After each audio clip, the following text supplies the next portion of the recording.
आज के लेक्चर में हम डिस्कस करेंगे वेरिएशन इन सप्लाई और change in supply.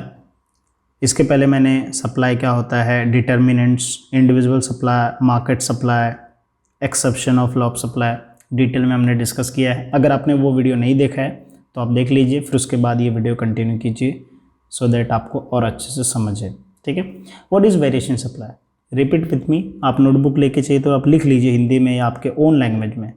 Variation supply मतलब होता है supply will change due to price. Due to price supply change होता है किसकी वजह से? सिर्फ और सिर्फ प्राइस की वजह से। तो उसको हम क्या बोलते हैं? वेरिएशन सप्लाई बोलते हैं। क्या मैंने बोला? सप्लाई इंक्रीज हुआ या डिक्रीज हुआ किसकी वजह से? सिर्फ और सिर्फ प्राइस की वजह से। किसकी वजह से? सिर्फ और सिर्फ प्राइस की वजह से। बाकी जो अदर फैक्टर है वो कांस्टेंट है। अब यहाँ पे आपका दो क्वेश्चन रहेगा, सर ये अदर फैक्टर क्या होता है? तो मैं आपको दिखा देता हूँ, एक मिनट। ठीक है, अदर फैक्टर क्या होता है? ओके, देखो, जो डिटर्मिनेंट्स जो है सप्लाई को, प्राइस एक फैक्टर है, टेक्नोलॉजी एक फैक्टर है, कॉस्ट ऑफ प्रोडक्शन एक फैक्टर है, इंफ्रास्ट्रक्चर एक फैक्टर है, गवर्नमेंट एक फैक्टर है। ये सारे फैक्टर्स सप्लाई को चेंज करते कि नहीं चेंज करते? करते हैं ना, कम कर देंगे या ज़्यादा कर देंगे। तो ये सारे फैक्टर्स हैं। तो अब इसमें प्राइस को छोड़ के बाकी जितने फैक्टर्स हैं वो सब क्या आ जाएंगे? अदर फैक्टर में आ जाएंगे। ओके, तो अब हम डिस्कस करते हैं। समझा कि नहीं समझा? What is variation supply? Variation in supply मतलब क्या होता है?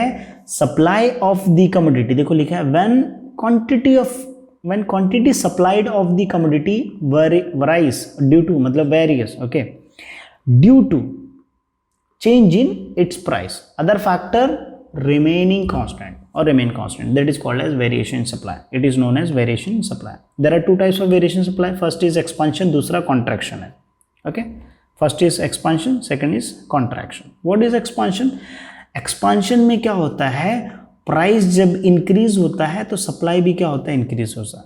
So that is called as expansion. Expansion में क्या बोलोगे कि when rise in the price of the commodity, आप ऐसा बोलो कि when rise in the supply quantity of commodity due to rise in the price of the commodity, so that is called as expansion supply. Other factor will remain constant. See, expansion supply refers to rise in the quantity of commodity supplied due to what? Due to rise in price of the commodity. Other factor क्या है? remaining constant, मतलब other factor के अंदर कोई changes नहीं होगा। Expansion supply leads to upward movement of the supply, same करो, due to rise in price, जैसे ये डायग्राम में शो किया। अब बोलोगे सर ये डायग्राम कैसे बनाना है? वेरी सिंपल, इसको मैं सही से बनाता हूँ। ठीक है, देखो ये एक्स एक्सेस है, ये वाई एक्सेस है। ठीक है, ये क्या है? मेरा क्वांटिटी सप्लाइड है, ये मेरा क्या है? प्राइस है। ठीक है, अब मान लीजिए कि मैं मार्केट में एक सैंपल लेता हूँ, मतलब मार्केट में देख रहा हूँ कि ये इतना मेरा क्वांटिटी सप्लाइड है ओ की, और ये क्या है? ओपी प्राइस है। ठीक है, अब मुझे क्या करना है? प्राइस बढ़ रहा है तो सप्लाई भी बढ़ रहा है। तो चलो मैं ओपी से क्या कर दिया? प्राइस ओपी 1 कर दिया। पहले मेरा प्राइस कितना था? ओपी था, अब क्या हो गया? ओपी 1 हो गया। ठीक है, तो मेरा प्राइस बढ़ गया, तो मेरा क्वान्टिटी भी क्या हो रहा है? पहले ओ क्यू था, अब क्या हो गया? ओ क्यू 1 हो गया। सो फर्स्ट पहले ओ क्यू था, अब क्या हो गया? ओ क्यू 1। सो प्राइस जब बढ़ा तो क्वांटिटी ऑफ कमोडिटी सप्लाइड भी बढ़ गया। तो इस तरीके से अपोर्ट करना, सिंपल, वेरी सिंपल, राइट? तो ये जो M और N के बीच में, तो ये बढ़ा कि नहीं बढ़ा, यही चीज़ बताया उसमें। ठीक है, तो आप यहाँ पे नीचे देखा, एक्सप्लेन कर सकते हैं। एक्सप्लेनेशन भी बहुत ईजी है, सिंपल सी बात है। वाई एक्सेस क्या शो कर रहा है? देखो डायग्राम में वाई एक्सेस क्या शो कर रहा है? प्राइस। एक्सेस का क्या शो कर रहा है? Quantity supply. ठीक है, एसएस क्या? सप्लाई का। अब क्या बोलोगे? O Q quantity of commodity from O Q to O Q 1। ठीक है, from O Q to O Q 1 quantity क्या हो रहा है? इंक्रीज हो रहा है। किसके वजह से? Due to increasing from OP to OP 1। देखो यहाँ पे लिखा है। ठीक है, और इसके वजह से क्या है? रिजल्टिंग अपवर्ड हो रहा है from M to N. Very simple, right? Contraction in supply. Contraction simple, जब प्राइस लो होगा तो सप्लाई भी क्या होगा? लो होगा, है ना? तो supply of the commodity decreases और fall in supply quantity of commodity due to fall in price, other factor will remain constant, so that is called as contraction in supply, है ना? वेरी सिंपल, डायग्राम भी में बनाना है simple. ये क्या है? X access है, ये क्या है? वाई एक्सेस है। ठीक है, एक मार्केट का मैंने सिंपल ले लिया है, ये ओपी प्राइस है और ओ क्यू क्या है? Quantity supplied. अब इसमें प्राइस लो करना है मुझे, तो मैं प्राइस लो कर दिया।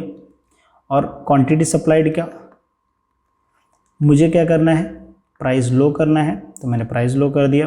पहले OP था, अब क्या हो गया, OP1 हो गया। तो मेरा क्वांटिटी सप्लाइड भी क्या हो गया, पहले OQ था, अब क्या हो गया, OQ1 हो गया। सो प्राइस जब कम हुआ तो सप्लाई भी क्या हो गया, कम हो गया। So that become upward, right, very easy. तो इस तरीके से जो आप एक्सप्लेनेशन जैसे आप कर सकते हो कि y axis showing price of the commodity, x axis shows quantity of commodity supplied, OQ to OQ, यहाँ पे 2 लिखा है, यहाँ पे आप 1 भी लिख सकते हो। OQ to OQ2 is quantity of commodity decreases due to decreases in price from OP to OP2, इस तरीके से, ठीक है। यहाँ पे एक्सप्लेनेशन दिया है, देखो मैंने बताया जैसे आपको कि जो है x एक्सेस y एक्सेस क्या है, प्राइस को पहले बताया। OQ से OQ2 क्वांटिटी क्या हो रहा है, फॉल हो रहा है, किसकी वजह से, fall in price from OP to OP2, OP to OP2, ऐसा करके, ठीक है। सो आई एम श्योर आपको समझा रहेगा।